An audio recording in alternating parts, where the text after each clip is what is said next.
Izin Pak, kita dari Karang Taruna Provinsi. Ada beberapa kasus yang kita ketemui di lapangan Pak. Yang pertama, adanya masyarakat yang usianya usia lansia dan kondisinya itu di Kota Pekanbaru, dan dia sudah sangat ibaratnya sudah penyakitnya sudah komplit aja. Nah, dalam proses yang kita lakukan untuk ibaratnya untuk pengobatannya, baik ke dinas maupun ke bagian kota, hanya permasalahannya satu, KTP. Nah, ibu ini tidak beralamatkan di Kota Pekanbaru, tetapi KTP itu di Sumbar. Nah, proses inilah yang membuat keluarganya sangat kewalahan untuk mengobati orang tuanya. Sementara saya tertarik tadi dengan kata Bapak tadi terkait tentang bantuan atensi.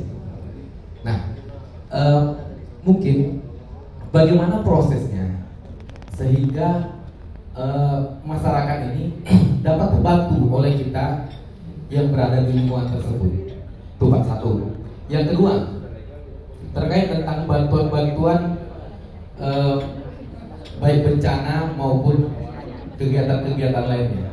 Mungkin kita di Karang Taruna, kita kan sering melakukan kegiatan di lapangan ya Pak, di masyarakat. Salah satunya ada banjir. Dan masyarakat itu tentu mengeluhkan ketika kita aktif berorganisasi, mereka kan bertanya kan, ini gimana? Bantulah kami. Sementara proses itu kan perlu melakukan pendataan.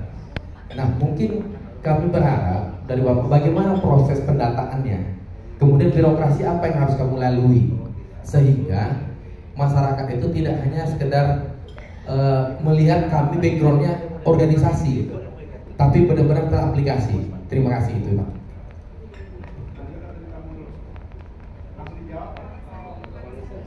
Langsung dijawab aja. Oke, silakan Pak. Ya, terima kasih Pak Denny Boy Pak, dari Denny Boy dari Karang Taruna Provinsi Riau. Saya akan menjawab dengan pertama itu lansia mengenai KTP Pak. KTP-nya asal Sumatera Barat. Nah, ini banyak yang kita temui di lingkungan kami. Ada juga yang tidak mempunyai KTP sama sekali ya Pak. Nah, inilah tugas kita sebagai petugas kesehatan sosial. Ya, kita harus tahu dulu data beliau, kita lakukan asesmen terhadap si lansia tadi. Kita melakukan asesmen. Kalau yang penting ini Pak,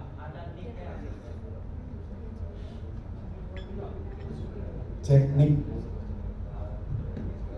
tes.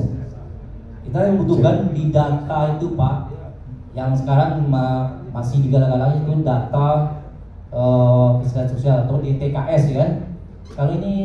Kalau namanya kebutuhan yang mendesak seperti Bapak sampaikan itu, lansia yang berpenyakit asal Sumbar, yang penting ada NIK-nya ada. Kalau udah ada NIK itu bisa kita memberikan bantuan Pak. Nanti tidak ada dia BPJS, kita usahakan dia dapat BPJS. Itu sering kita temui itu Pak, yang Bapak sampaikan itu, baik yang penyandang disabilitas yang dari daerah Sumatera Utara, Sumbar yang ada di sini yang terlantar, kita akan bantu gitu. Biasanya kalau tidak ada keluarga, kita bawa ke sentra, kita lakukan yaitu pendampingan, ditaruh di sana sampai mengantar ke rumah sakit. Kita juga ya bolehlah nanti bapak-bapak ibu berkunjung ke tempat kami nanti, bagaimana kita layanan yang memberikan kepada masyarakat itu layanan yang benar-benar tidak zaman ini omong-omong gitu. Memang nyata kita kerjakan ya, dan nyata sampai penyembuhan nanti. Kalau udah dilakukan polis dari dokter itu udah sembuh, baru kita kembalikan ke keluarga. Misalnya dari Sumbar atau apa kan, kita akan Sumbar gitu ya. Banyak Pak di tempat kami ini, dari Padang Lawas baru datang juga itu ada juga tumor. Jadi pernah masuk Pak, itu bantu. Kata Bapak kan tidak bisa dari sumber dibantu sini, bisa. Yang penting NIK-nya ada. Kalau tidak ada NIK maupun KTP identitas, kita masukkan ke data kita. Kita kan punya kakak tuh, kakak yayasan, bukan yayasan ya, kakak sentra, BCK gitu. Kita masukkan ke sentra, kita urus sampai di Dukcapil Pak. Gitu.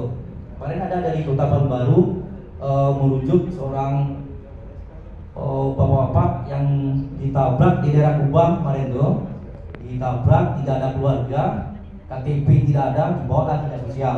Akhirnya dinas sosial menuju ke tempat kami melakukan kerjasama dengan di Dukcapil dulu, yaitu melalui rekam mata dan ketahuan ada jenis benda.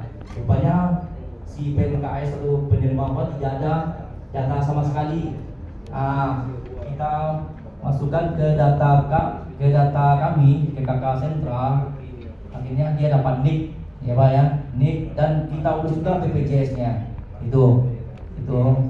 Dan sekarang beliau sudah menjalani pemeriksaan rutin tuh, kakinya patah.